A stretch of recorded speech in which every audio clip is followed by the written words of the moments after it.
श्री शिवाय नमस्तुभ्यम। हर हर महादेव।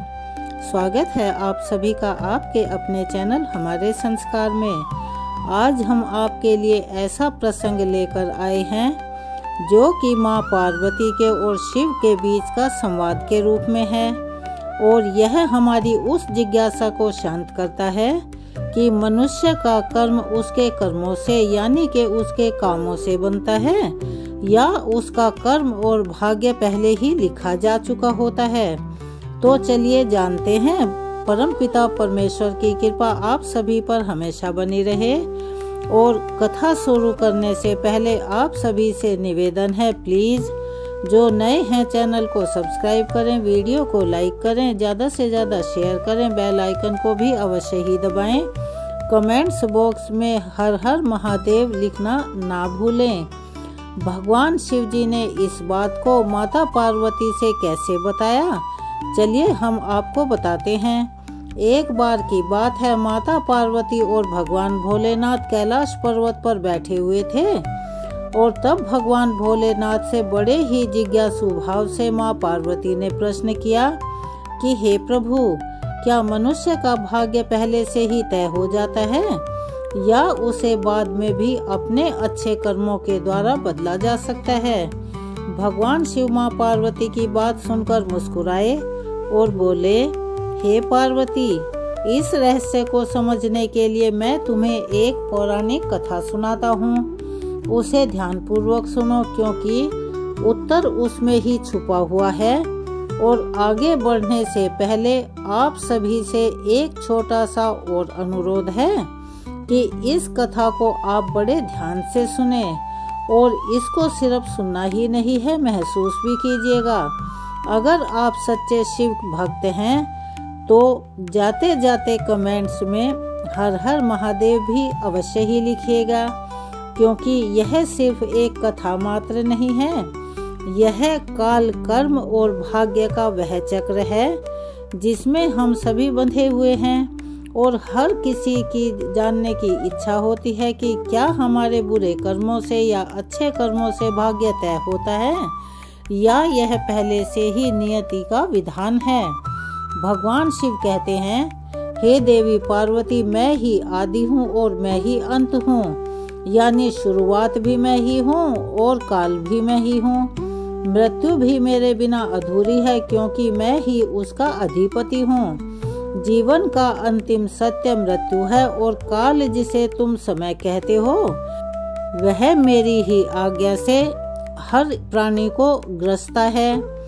हे देवी, इस सृष्टि में कोई भी काल को नहीं हरा सका। मनुष्य कितना भी चालाक बने, बुद्धिमान या शक्तिशाली क्यों ना हो, जब उसका समय आता है यानी काल निकट आता है, तब वही होता है जो नियति ने पहले से ही लिख दिया होता है। समय, स्थान और परिस्थिति, यह तीनों मिलकर भाग्य को मूल रूप देते हैं, और जो होना है वह होकर ही रहता है। आगे भगवान शिव ने बताया, हे देवी पार्वती, एक बार की बात है, पृथ्वी लोक पर एक अत्यंत तेजस्वी और धर्मनिष्ठ राजा राज्य करते थे, जिनका नाम भगीरथ था। वे न केवल पराक्रमी और न्यायप्रिय थे, बल्कि विद्या, विनय और प्रजा पालन में भी अद्वितीय थे। उनकी प्रजा उन्हें अपने पिता के समान मानती थी, और वे स्वयं प्रजा को अपने पुत्रों के समान प्यार देते थे। राजा भगीरथ का एक विशेष नियम था कि प्रत्येक रात्रि में वो भेष बदलकर नगर में घूमते थे, ताकि जनता के सुख दुख को वो बहुत निकटता से समझ पाएं। एक ऐसी ही रात थी जब गगन में तारे मंद मंद पड़ने लगे थे, यानी कि सुबह ब्रह्म मुहूर्त का समय था। अमृत बेला का स्पर्श वातावरण में घुलने लगा था। राजा घूमते घूमते नगर के अंतिम परिक्रमा मार्ग की ओर बढ़े। उसी मार्ग के किनारे पर एक घना जंगल शुरू होता था। तभी उनकी दृष्टि एक नवयुवक लकड़हारे पर पड़ी, जो कंधे पर कुल्हाड़ी लिए जंगल की ओर बढ़ा चला जा रहा था। वह एक ऊंचे वृक्ष पर चढ़कर लकड़ी काटने लगा कि तभी अचानक जंगल की नीरवता को चीरता हुआ एक विशाल और भयानक रीछ यानी के भालू दौड़ता हुआ वहां पेड़ के नीचे आया। यह देखकर राजा एक पेड़ के पीछे चुपचाप छुप गया। लेकिन राजा ने देखा कि वह रीछ भी उसी पेड़ पर चढ़ने लगा जिस पर वह नौजवान लकड़हारा लकड़ी काटने के लिए चढ़ा था। उस रीछ को पेड़ पर इतनी तेजी से चढ़ते हुए देखकर राजा के आश्चर्य का ठिकाना नहीं रहा। उन्होंने सोचा कि यह कैसे हो सकता है, इतना भारी भरकम प्राणी वृक्ष पर इतनी फुर्ती से कैसे चढ़ सकता है, क्योंकि सामान्य रीछ कभी भी वृक्ष पर नहीं चढ़ता और अगर वह चढ़ता भी है तो उसकी गति इतनी तेज नहीं होती। लेकिन यह तो किसी अद्भुत शक्ति से चढ़ रहा है। इधर जब उस नौजवान लकड़हारे ने उस रीछ को देखा और वह उसी की ओर तेजी से आता हुआ दिखाई दिया तो डर के मारे उसके तो हाथ पांव ही फूल गए, यानी वह बहुत घबरा गया और डर के मारे कांपते हुए उसके हाथ से वृक्ष की वह टहनी छूट गई जिस पर वह बैठकर लकड़ियां काट रहा था और वह हाथ छूटते ही जमीन पर गिर पड़ा। जैसे ही वह गिरा उसी क्षण उसके प्राण पखेरु उड़ गए, यानी वो मर गया। अब जब वह भयानक रीछ पेड़ से नीचे उतरा तो वह सहसा देखते ही देखते एक सुंदर स्त्री का रूप धारण कर लिया और पास ही स्थित एक कुएं के पास जाकर बैठ गया, मानो वो किसी का इंतजार कर रही हो।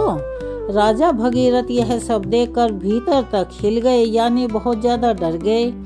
उन्हें अपनी आंखों पर विश्वास ही नहीं हो रहा था। उनकी सारी थकान, सारा आलस्य और नींद पल भर में ही उड़ गई, क्योंकि उन्होंने अपनी आंखों से जो देखा था वो विश्वास करने के लायक नहीं था कि किस प्रकार से एक भयानक प्राणी एक स्त्री में परिणत हो गया। अब उनका मस्तिष्क अनेक प्रश्नों से घिर चुका था। राजा ने यह ठान लिया था कि मैं इसका पीछा तो अवश्य ही करूंगा और यह भी जानकर रहूंगा कि यह मामला क्या है। वे दूर खड़े होकर उस स्त्री पर दृष्टि टिकाए देख रहे थे कि अब वह क्या करती है। थोड़ी ही देर बाद राजा के दो सिपाही जो रात्रि में गश्त पर थे वहां से गुजर रहे थे। संयोग की बात यह थी कि वो दोनों सगे भाई थे। जब छोटे भाई की दृष्टि उस कुएं पर बैठी हुई उस स्त्री पर गई तो वे उसे देखते ही उसके रूप पर मोहित हो गया और बोला, भैया वह जो सुंदर कन्या वहां बैठी है ना, उसे देखते ही मेरे मन में प्रेम जाग उठा है और मेरा मन यह कहता है कि यही मेरे योग्य वधू है। मैं उसी से विवाह करना चाहता हूँ। बड़े भाई ने जब उसकी बात सुनी तो उसने भी कन्या की ओर देखा और वह भी उसी क्षण उसके सौंदर्य पर मोहित हो गया। बड़ा भाई भी बोला, अरे छोटे, भला बड़े भाई के होते हुए तू कैसे पहले विवाह कर सकता है? मैं तुझसे बड़ा हूँ और मुझे भी उससे प्रेम हो गया है, इसीलिए विवाह तो मैं ही करूँगा। तब छोटा भाई बोला, भैया लेकिन पहले मैंने उसे देखा है, इसीलिए विवाह करने का अधिकार पहले मेरा है। अब दोनों भाई आपस में विवाद करने लगे। तभी बड़े भाई ने समझदारी दिखाते हुए कहा, हम दोनों बेकार में झगड़ रहे हैं, क्यों ना हम उस लड़की से ही पूछ लें कि वह हम दोनों में से किसे पसंद करती है। वो जिससे विवाह करना चाहेगी हम दोनों उसे स्वीकार कर लेंगे। ऐसा सोच विचार कर दोनों भाई उस सुंदर कन्या के पास पहुँचे। बड़े भाई ने पूछा, हे सुंदरी, आप कौन हैं और यहाँ पर क्यों बैठी हुई हैं, क्या कर रही हैं? तब उनके पूछने पर वो स्त्री मधुर स्वर में बोली, मेरा नाम रूपा है, मैं पास ही के गांव में रहती हूँ, अपने पति की तलाश में इस जंगल में भटक रही हूँ। फिर छोटा भाई बोला, क्या हुआ, हमें बताओ, तुम्हारा पति कहाँ है? हम दोनों मिलकर उसे खोजने में तुम्हारी मदद करेंगे। तब रूपा ने हल्की सी मुस्कान के साथ शर्माते हुए लजाते हुए कहा, अरे नहीं, अभी तो मैं कुंवारी हूँ, मैं एक योग्य वर की तलाश में निकली हूँ और इस संसार में मेरा कोई नहीं है। एक माँ थी, वह भी कुछ दिनों पहले चल बसी। इस पर छोटा भाई उत्साहित होकर बोला, वाह कितना सुंदर संयोग है, हम दोनों भाई भी अविवाहित हैं, यदि तुम चाहो तो हम दोनों में से किसी एक से विवाह कर सकती हो। तब वह मुस्कुराते हुए बोली कि आप दोनों ही मुझे पसंद हो, आप ही तय कर लो कि मैं किसके साथ ब्याह करूं। तब बड़े भाई ने कहा, हम दोनों ही इसी उलझन के साथ तुम्हारे पास आए हैं, अब क्या करें। तब उस लड़की ने कहा, ठीक है, इसका फैसला मैं ही कर देती हूँ। मैं तुम दोनों में से किसी एक से विवाह करूँगी, लेकिन मेरी एक शर्त है। दोनों भाई एक साथ बोले, बोलो बोलो, हमें क्या करना है। तब वो कुंवारी लड़की बोली, तुम दोनों में से जो भी अधिक बहादुर और शक्तिशाली होगा, मैं उसी से ब्याह करूंगी। इतना सुनते ही दोनों भाई स्वयं को एक दूसरे से श्रेष्ठ और बलवान सिद्ध करने की इच्छा से आपस में लड़ने लगे। लड़ते लड़ते उन्होंने अपनी तलवारें निकाल ली और फिर छोटे भाई ने बड़े भाई के पेट में तलवार घुसा दी। वहीं बड़े भाई ने भी पलटवार करते हुए छोटे भाई का गला काट दिया। इस प्रकार दोनों भाई तड़प तड़प कर वहीं मर गए और अपने हाथों से प्राण गंवा दिए। तभी वह लड़की जोर जोर से हंसने लगी और वहां से उठकर घने जंगल की ओर चली गई। वहीं दूसरी ओर राजा को एक और गहरा सदमा लगा। उन्होंने सोचा, स्त्री ने क्या कर दिया, यह तो कोई छलावा थी, अब आगे क्या करेगी मुझे वह भी देखना चाहिए। ऐसा सोचकर राजा भी कुछ दूरी बनाकर छिपा छिपा उसके पीछे चलने लगा। भगवान शिव कहते हैं, हे देवी पार्वती, अब सूर्य भगवान पूरी तरह उदय हो चुके थे, यानी कि सूर्य निकल चुका था। किंतु राजा भगीरथ एक रीछ के वृक्ष पर चढ़ने और फिर एक सुंदर कन्या के रूप में उसके बदल जाने की इस विचित्र घटना को अपनी आंखों से देखकर बहुत ज्यादा डर गए थे। अब उन्हें ना भूख का ध्यान था, ना प्यास का, ना ही राजपाट का। उन्हें तो केवल उस रहस्यमयी लड़की के विषय में जानने की तीव्र इच्छा हो रही थी। राजा उस सुंदर स्त्री का पीछा करते हुए सावधानी से लगभग 2 कोस दूर तक आ गए। अब आगे जो हुआ उसने राजा के आश्चर्य की सभी सीमाएं तोड़ दी, क्योंकि वह तो असंभव था। क्योंकि देखते ही देखते फिर से वह स्त्री अपना रूप बदलकर एक जहरीले नाग में बदल गई और वह नाग बहुत तेजी से रेंगता हुआ आगे बढ़ने लगा। कुछ ही दूरी पर एक नदी बह रही थी।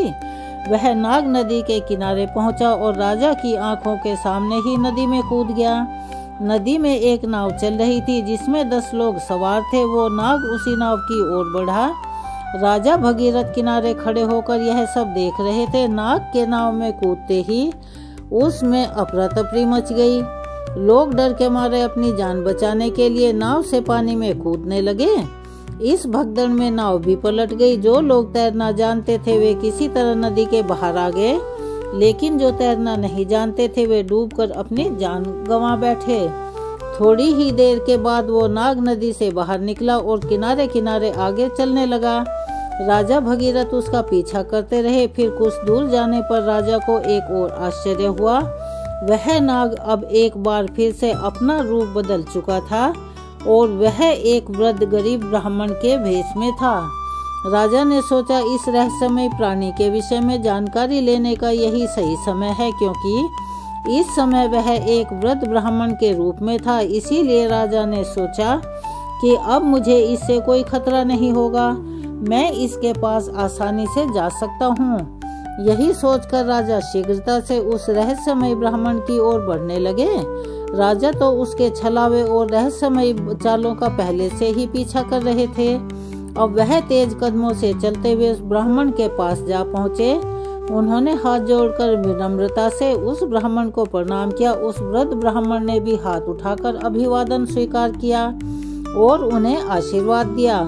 तब राजा ने उसके पास जाकर पूछा, हे ब्राह्मण देव, आप कौन हैं? तब उस ब्राह्मण ने बड़े आश्चर्य के साथ उत्तर दिया, क्या तुम्हें दिखाई नहीं देता मैं एक ब्राह्मण हूँ और साथ ही एक वैद्य भी। अभी मुझे बहुत शीघ्रता से राजमहल पहुंचना है, क्योंकि वहां के राजा संकट में हैं और उन्हें एक कुशल वैद्य की आवश्यकता है। उस ब्राह्मण की बात सुनकर राजा स्तब्ध रह गए। उनका शरीर पसीने पसीने हो गया और अब उनका धैर्य टूटने लगा। भगवान शिव ने माता पार्वती से फिर कहा, हे देवी, ऐसा क्यों न हो, क्योंकि हर मनुष्य अपनी मृत्यु से डरता है और जब मृत्यु ही उसके सामने खड़ी होकर उससे बात कर रही हो तो डर तो लगेगा ही। राजा ने अत्यंत भयभीत होते हुए भी अपना साहस जुटाया और एक कड़े स्वर में बोले, हे विप्रवर, आप सत्य कहिए, ऐसे झूठ बोलना ब्राह्मण को शोभा नहीं देता। इसके लिए आपको दंड भी मिल सकता है और यहाँ तक कि आपको फांसी पर भी चढ़ाया जा सकता है। और हाँ, मैं आपको एक बात और बताना चाहता हूँ कि यहाँ के राजा मेरे मित्र हैं और वे पूर्णतः स्वस्थ हैं। यह सुनकर ब्राह्मण मंद मुस्कान के साथ बोला, मैं सब जानता हूँ, तुम बेकार में मेरा समय नष्ट कर रहे हो और मैं जो भी हूँ उससे तुम्हें क्या लेना देना। तुम अपने काम से काम रखो। राजा ने अब अपनी आवाज ऊंची करते हुए कहा, हे ब्राह्मण, आप फिर से झूठ बोल रहे हैं। आप ब्राह्मण नहीं हैं। आप वो नहीं हैं जो मुझे दिखाई दे रहे हैं। जब तक मैं सच्चाई नहीं जान लेता तब तक मैं आपका पीछा नहीं छोड़ूंगा। आपको सच तो बताना ही पड़ेगा। फिर से मंद मुस्कान के साथ वह ब्राह्मण बोला, हे युवक, मैं एक ब्राह्मण ही हूँ, मुझे जाने दो, नहीं तो यहाँ के राजा की मृत्यु का कारण तुम ही बनोगे और इसका पछतावा तुम्हें जीवन भर रहेगा। ब्राह्मण के मुख से ऐसी बातें सुनकर राजा को क्रोध आ गया। उन्होंने अपनी गुप्ती यानी अपनी गुप्त तलवार निकाल ली और बोले, अब आप और झूठ नहीं बोल सकते, क्योंकि मैं तब से आपका पीछा कर रहा हूँ। जब आप रीछ का रूप धारण किए हुए थे, आपने उस युवक लकड़हारे को मार डाला, फिर एक सुंदर स्त्री बनकर 2 सिपाही भाइयों को एक दूसरे के हाथों से मरवा दिया। फिर आपने विषैले नाग का रूप धारण किया और नाग बनकर नदी में कूदे और उस नाव पर चढ़े गए जितने भी प्राणी थे, जितने भी यात्री थे, आपके डर के मारे वहां भगदड़ मच गई और नाव पलट गई। जो तैरना जानते थे वे बच निकले, लेकिन बाकी सभी डूबकर मर गए। और अब आप एक बूढ़े ब्राह्मण का रूप धारण करके नई चाल चल रहे हैं। इसीलिए हे ब्राह्मण, अब सत्य कहो कि तुम कौन हो। राजा की तीखी बातें और तलवार की नोक देखकर भी वह ब्राह्मण शांत रहा और बोला, हे युवक, यदि मैं ना बताऊं तो तुम मेरा क्या कर लोगे। राजा ने तलवार को उसके और निकट कर लिया और बोले, अब तुम परिणाम भुगतने के लिए तैयार हो जाओ, क्योंकि अब तुम कई लोगों की हत्या करने के दोषी हो। इसीलिए तुम्हें राज दरबार में मैं प्रस्तुत करके फांसी पर चढ़वा दूंगा। तुम नहीं जानते कि यह सम्राट भगीरथ का राज्य है, जो एक न्यायप्रिय और प्रजा वत्सल राजा है, यानी प्रजा उसे बहुत प्यार करती है। तुम यहाँ से जीवित वापस नहीं जा सकते। इसीलिए तुम्हारी भलाई इसी में है कि अपने असली रूप में आ जाओ और अपनी सच्चाई मुझे बता दो। फिर भगवान शिव कहते हैं कि हे देवी पार्वती, राजा की ऐसी बातों को सुनकर वह बूढ़ा ब्राह्मण जोर जोर से ठहाके लगाकर हंसने लगा और बोला, हे राजन, मैं जानता हूँ कि यह नगरी सम्राट भगीरथ की है, जो एक महान प्रतापी और धर्मनिष्ठ राजा हैं। और मैं यह भी जानता हूँ कि वह तुम ही हो, विश्व विख्यात सम्राट भगीरथ। किंतु अब तुम एक बात जान लो, तुम मुझे नहीं मार सकते, बल्कि एक दिन ऐसा आएगा जब मैं ही तुम्हें मरने के लिए विवश कर दूंगा। अब तो राजा के होश उड़ चुके थे। ब्राह्मण की इस प्रकार की बातें सुनकर राजा भगीरथ के हाथ से तलवार छूटकर नीचे गिर गई और राजा हाथ जोड़कर चुप हो गए और मन ही मन सोचने लगे कि जिसने इस रूप में भी मुझे पहचान लिया है, वह कोई साधारण मानव तो हो नहीं सकता।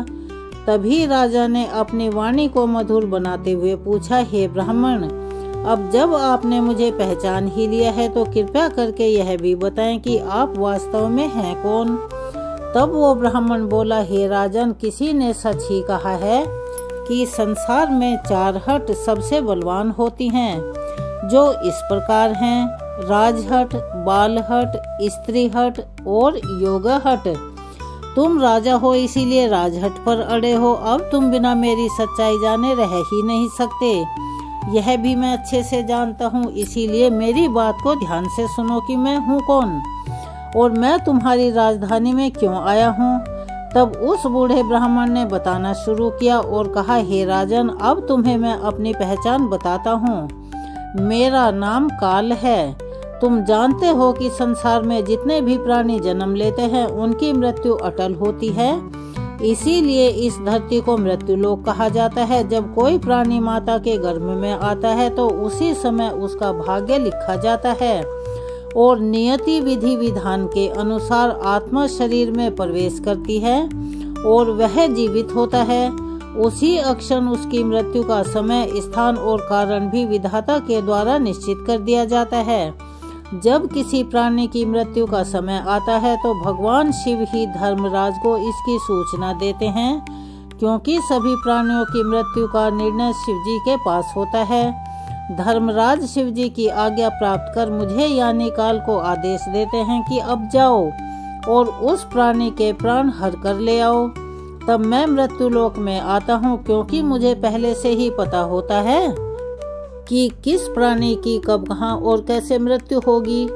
इसीलिए मैं उस प्राणी को निश्चित समय पर निश्चित स्थान पर पहुँचा देता हूँ, वहाँ जहाँ उसकी मृत्यु सुनिश्चित हो, और जिस प्रकार उसकी मृत्यु विधाता ने लिखी होती है, मैं उसी प्रकार की परिस्थितियाँ और घटनाएं वहाँ पर पैदा कर देता हूँ। इसीलिए हे राजन सुनो, उस लकड़हारे को मैंने नहीं मारा था।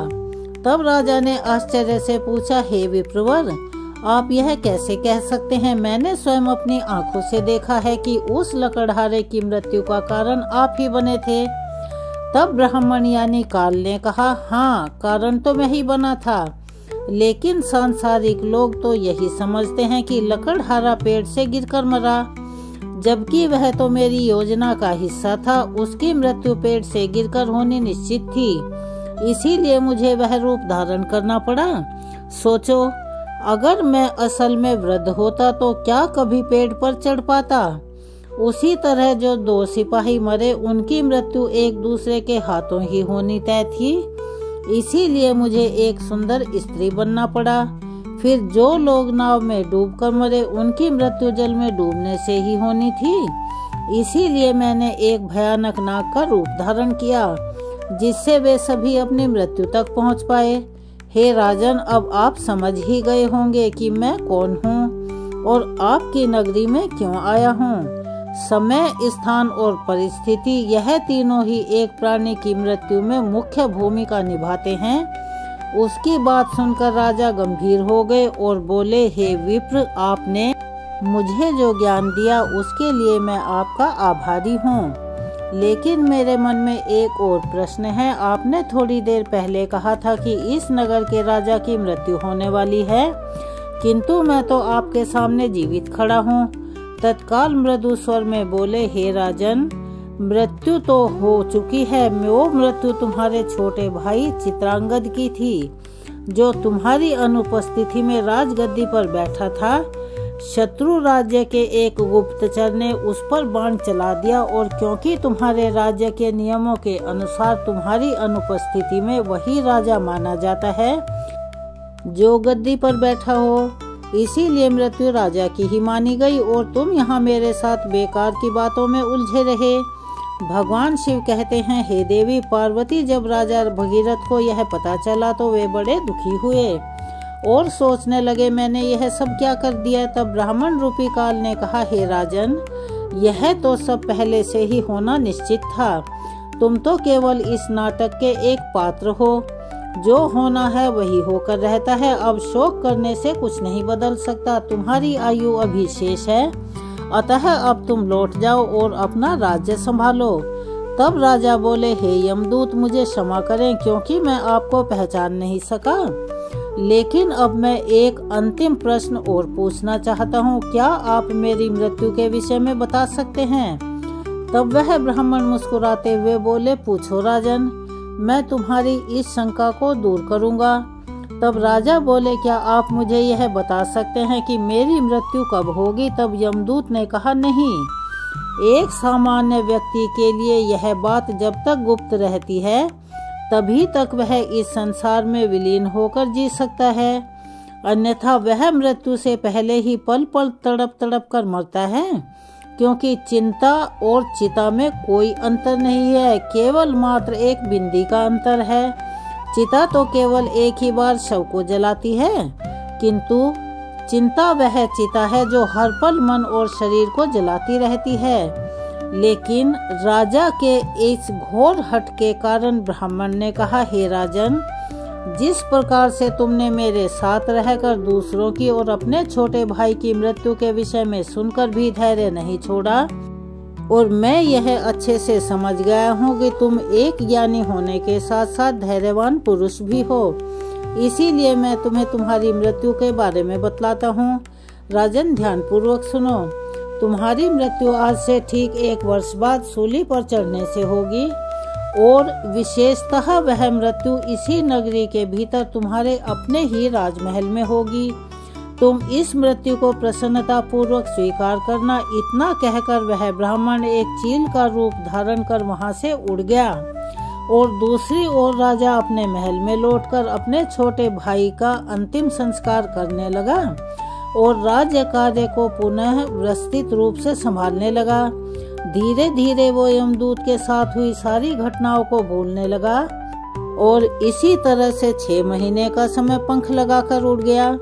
फिर एक रात अचानक राजा घबराकर नींद से उठ गया और उन्हें मृत्यु की आहट महसूस होने लगी।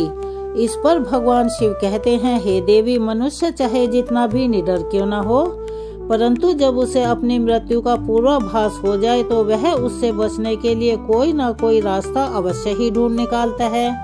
राजा ने भी ऐसा ही किया। अगली सुबह राजा दरबार में अपने मंत्रियों से कहने लगे कि हे मंत्रियों, एक भविष्यवाणी के अनुसार आज से ठीक 6 महीने बाद मेरी मृत्यु मेरे ही महल में सूली पर चढ़ाने से होगी। अतः आप लोग कोई ऐसा उपाय खोजें जिससे यह मृत्यु टल सके। कुछ समय बाद एक प्रमुख मंत्री ने सुझाव दिया, महाराज, यदि हम राज्य भर से सभी नुकीली वस्तुओं जैसे सूली, भाले, चाकू और इनका बहिष्कार कर दें और उन्हें राजनगर से बाहर निकाल दे तो शायद आपको सूली पर चढ़ाया ही ना जा सके। मंत्री की यह सलाह राजा को और अन्य सभासदों को बड़ी अच्छी लगी और उन्होंने वैसा ही किया। राजा भगीरथ अब थोड़े शांत हो गए, किंतु मृत्यु का डर अब भी उनके भीतर था और उस डर की वजह से उन्हें नींद नहीं आती थी और वे मन को बहलाने के लिए नए नए शौक अपनाने लगे थे। इसी तरह से दिन बीतते चले गए और वह दिन आ गया जो कि काल ने भविष्यवाणी की थी और उसके अनुसार राजा की मृत्यु होनी थी। अब राजा और भी अधिक बेचैन हो उठे और उन्हें यह समझ में नहीं आया कि क्या करें, और वो सोचते गए क्यों ना आज की रात राजमहल के बाहर ही रहा जाए। हो सकता है यदि मैं महल में ही ना रहूं तो भविष्यवाणी झूठी साबित हो जाए। यह सोचकर वे आधी रात में एक गरीब भिखारी का भेष बनाकर चुपचाप महल से निकल गए और नगर की गलियों में घूमने लगे। अब कई दिनों की नींद न लेने के कारण उन्हें थकान बहुत थी। तभी वे एक घर में चुपचाप घुसे और वह घर एक दर्जी का था जो राजा रानी की विशेष वस्त्र सिलने का काम करता था। राजा उस घर में चुपचाप एक कोने में जाकर सो गए। अब रात्रि का अंतिम प्रहर बीत रहा था। राजमहल में किसी को यह पता ही नहीं था कि राजा हैं कहाँ, क्योंकि कई दिनों से वे अपने कमरे से बाहर ही नहीं निकले थे। सब यही सोच रहे थे कि महाराज अभी भी अपने कक्ष में ही विश्राम कर रहे हैं। उस समय उस दर्जी के घर में कुछ चोर आए और राजा रानी के लिए सिले हुए बहुमूल्य राजसी वस्त्र चुरा कर ले गए।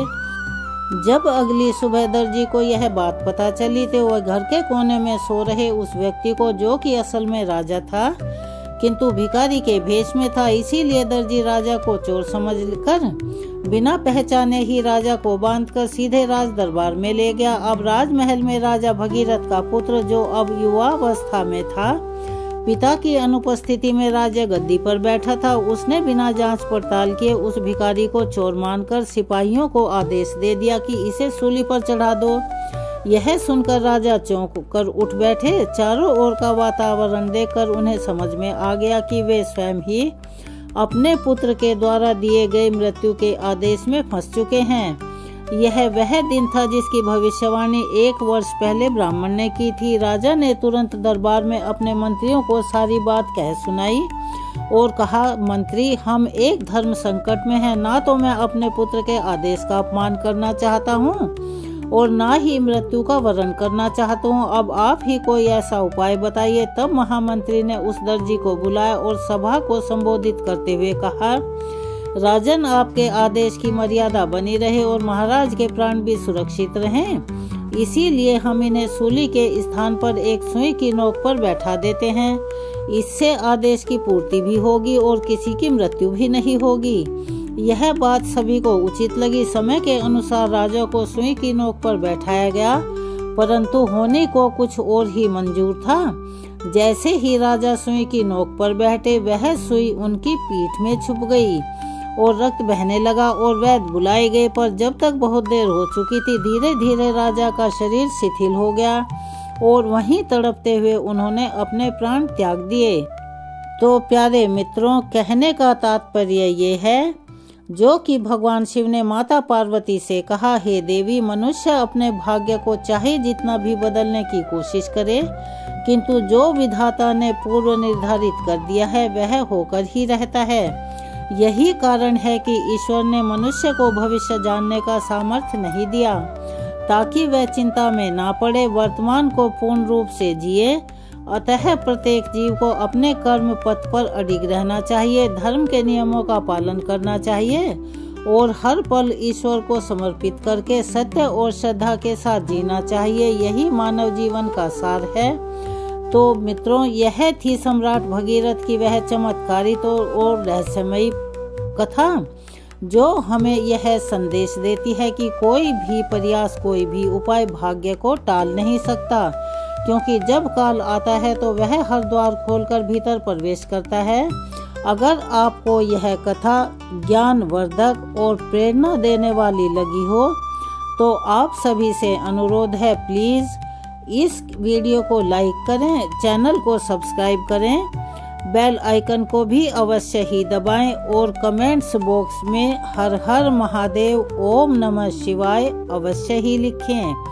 चलिए, आज की कथा को हम यहीं समाप्त करते हैं और फिर मिलते हैं अगली वीडियो में एक और नई प्रेरणादायक और धार्मिक कथाओं के साथ।